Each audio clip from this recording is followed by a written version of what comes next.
Mops Moms, it's Pastor Jen here, sitting in my backyard. That's what I'm going to be doing this weekend. Got some planting going on, taking a few days off. But before I do that, I just wanted to say hi to all of you. And I've been praying for you and hoping that you're hanging in there. You are doing such good, holy work raising kids. Although I'm sure it sometimes feels like crazy town right now. But you're not crazy because your core is with God and that part's not crazy. So take some deep breaths. And the steering team has lots of good ideas for this upcoming years and lots of ways to support you over the summer. So take advantage of all that because we're better when we're together and when we're connected. And we want to be able to do that for you and to help you on your journey on being a woman of faith, and whatever it is we can do to help you with that, you just let us know. So my love from me to you.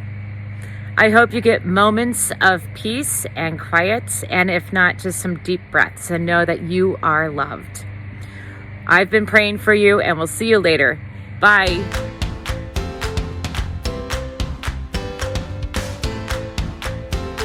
This year, we want to tell you two things that will change your life if you believe them. First, you are fearfully and wonderfully made. Psalm 139 says, I praise you because I am fearfully and wonderfully made. Your works are wonderful. I know that full well.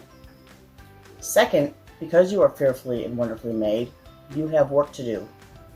Meaningful work that was built into your DNA before you were born. Work that you were made for. Sometimes we believe that our motherhood is a constraint that limits what we can do in this life. We want to remind you that motherhood isn't a constraint, it's a catalyst.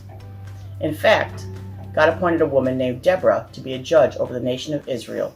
She was a leader, warrior, and prophetess who ultimately helped an entire nation rediscover its identity and destiny as people of God, and she declared that she accomplished it because she arose as a mother. Judges 5:7 says, The villagers ceased in Israel. They ceased to be until I arose. I, Deborah, arose as mother in Israel. Before God appointed Deborah, the inhabitants of Israel were distressed and had no fight left in them. Does this sound familiar? Is it possible through this MOPS community of ours, each of us could reignite a sense of strength, joy, and courage back into ourselves, our homes, and our culture? This is the year we arise as mothers to awaken a weary and sleeping world. The year to accept and believe that God will fulfill His promises to you, and to embrace your motherhood as a catalyst to His plans and promises for you. Here are the 3 things that we will do to remind ourselves of who God made us to be.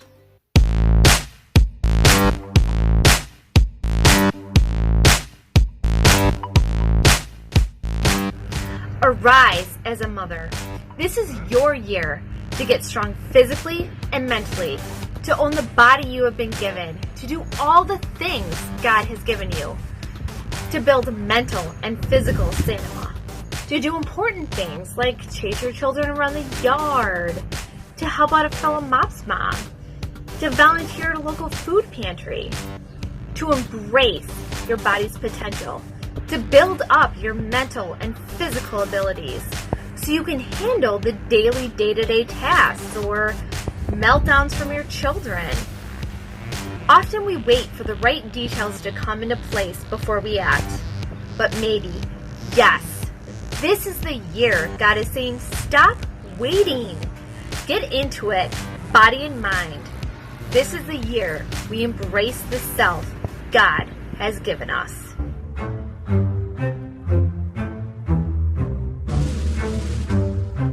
Doing your work happens in big ways and in small ways, but always in significant ways. It's about persevering through the daily grind of essential but mundane tasks. It's also about making brave choices to do new things. Doing your work looks different for each of us, but everyone's work will require some grit and courage. Maybe it's choosing forgiveness or healing from past trauma, or making amends with those who have hurt you or who you've hurt. Or maybe it's for sharing a secret that you've been carrying for years, or unlearning harmful patterns of behavior. And when it comes to mothering, God gave those kids to you, Mama. You have been appointed, and no one else can mother them like you. You are made of a brave spirit, and you'll figure it out, because you always have.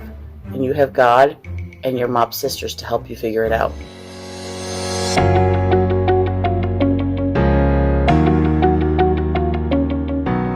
Actively seeking out joy is how we find discouragement and fear. It's how we find our tendency to complain, accuse, or be offended. Joy is a decision, a really brave one, about how you will respond to life in all its circumstances. Joy is the most magnetic and contagious force in the universe. The type that people around you can't help but notice, especially those looking up to you that call you mom. It's a gladness that's not just reserved for happy moments, but particularly during the hardest moments and days that come your way. Joy is knowing deep down that you are made for more than just your anxiety, depression, and fear. This is your year to reclaim joy and share it with others. Praise you because I am fearfully and wonderfully made. Your works are wonderful. I know that full well. This is your year to embrace the truth that you are fearfully and wonderfully made, to arise as a mother and make the brave decision to be strong. Do your work and chase joy.